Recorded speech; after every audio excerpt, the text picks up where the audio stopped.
بسم الله الرحمن الرحيم السلام عليكم ورحمة الله تعالى وبركاته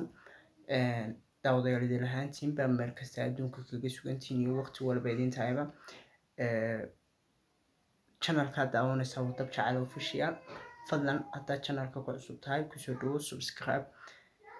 sidoo kale haddaad muuqaalka ka hesho like way maanta waxaan wadaa muuqaal ka duwan muuqaaladii aan samayn jiray muuqaalkani wallahi waa wax xaqiiqatan aan anu ka nahay ma doonayo inaan inii ka hor dhaco balse waan wada bal muuqaalka aan isla wada eegno. halkan aan ku suganahay waa gurigii ay ka soo toosi jirtay xamdi maxamed faarax oo ahayd gabar aad u daayar kana mid ahayd ardadii dhameeyay sanadkan waa gabadhan idiin muuqata dabcan wax laga naxo dugsiga sare kana qayb galay imtixaankii shahaadiga ahaa ee qaaday wasaaradda waxbarashada ee dowladda federaalka Soomaaliya waxay xamdi la kulantay dhacdo xanuun badan taasoo u geysteen rag kuwaasoo kufsaday kadibna ka soo tuuray dabaq dhowr biyaan ah oo ku yaala degmada Hodan ee gobolka Banaadir halkan waxay ka dhacday sheekadani magaalada Muqdisho dabcan gabadhan dabaq 6 biyaan ah waa la kufsaday niman baa kufsaday dabaq 6 biyaan ah ayaa laga soo tuuray xaqiiqatan waa wax laga naxo waa Muqdisho dabcan wallahi gabdhaha Soomaaliyeed ka Soomaali ahaan ragga dhexdooda xishmad gooniya ayay ku leeyihiin haddana wayba dhacday ilaahay waxaan u weydiinaynaa inuu naxariisto cidii waxaan ka dambeysayna kulley sida la sheegayo waa la qabtay dabcan ilaahay u naxariisto wallahi waa qiso argagaxeeda leh oo anigu shakhsiyan ama qof kastoo Soomaaliya oo damiir leh uu ka naxayaa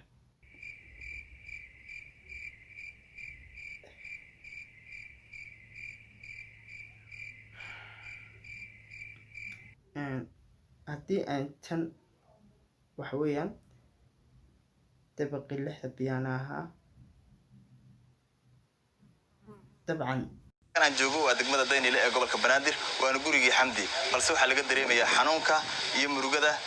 la qaybsanayaan ehelka halkan degan xamdi darteed ay u murugoynayaan waxaana gudaha aan ku soo aragnay buugaagtii wax ku bara jirtay xamdi oo ay ku dhameysay dugsiga sare abtigeed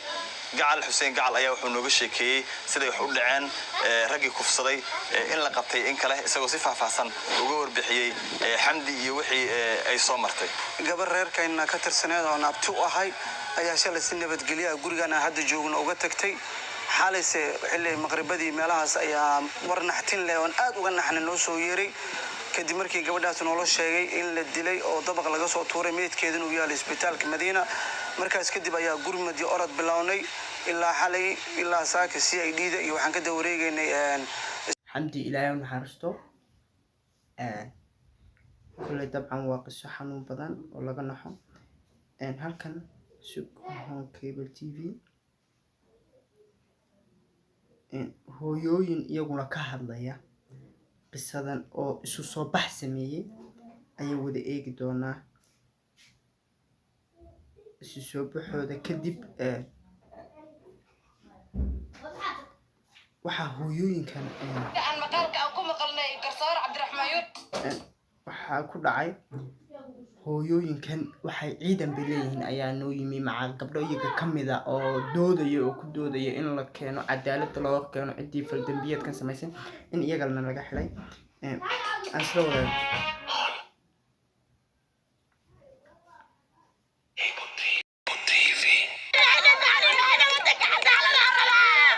dibadbaxan ayaa ahaa mid looga soo horjeeday fal kufsi iyo dil oo loo geystay gabar yar kaasoo ka dhacay xaafadda Maajo ee degmada Waabari ciidanka booliiska Soomaaliyeed oo shalay ka hadlay arrintan ayaa sheegay inay ka wadan baaritaan ayna gacanta ku hayaan dad looga shakiyay falkan foosha xun ee lagula kacay Xamdi Maxamed Faarax oo ahayd 19 jir kana mid ahayd ardaydii sanadkan ka baxday dugsiga sare beenka koowaad waxaana la yiri 6 qof oo idin xiran oo la soo qabtay shalay markaa u nimid waxaana la yidhi 4 qofood ay idin xiran waxay tahay qof walba way iska fahmi kartaa haddana marna 6 baa lagu yiri marna 4 dabcan waa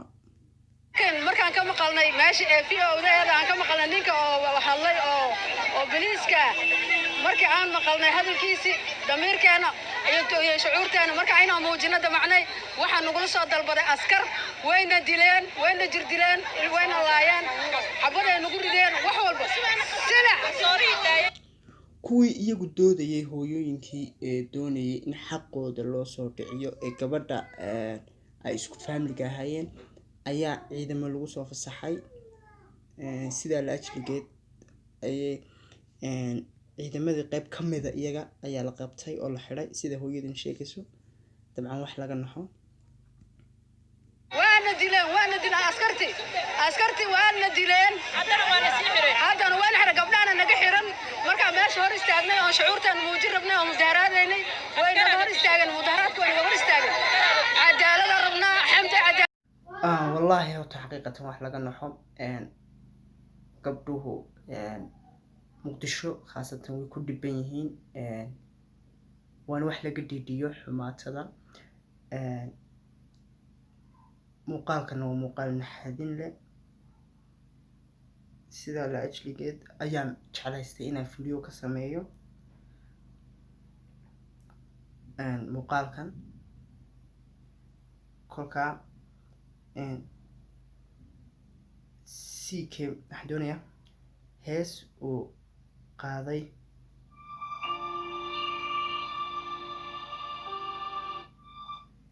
CK soo qaaday oo uu ugu talagalay u leeyahay heesta waxaan u qaaday gabadhii loo geystay fal dambiyeedka Allahna hasta Xamdi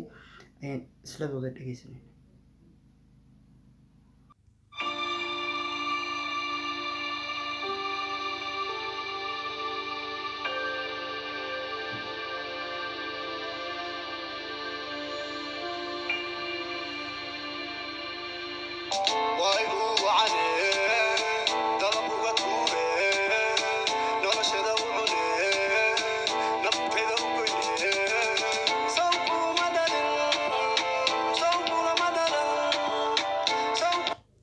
heesta wuxuu leeyahay soo kulama dhalan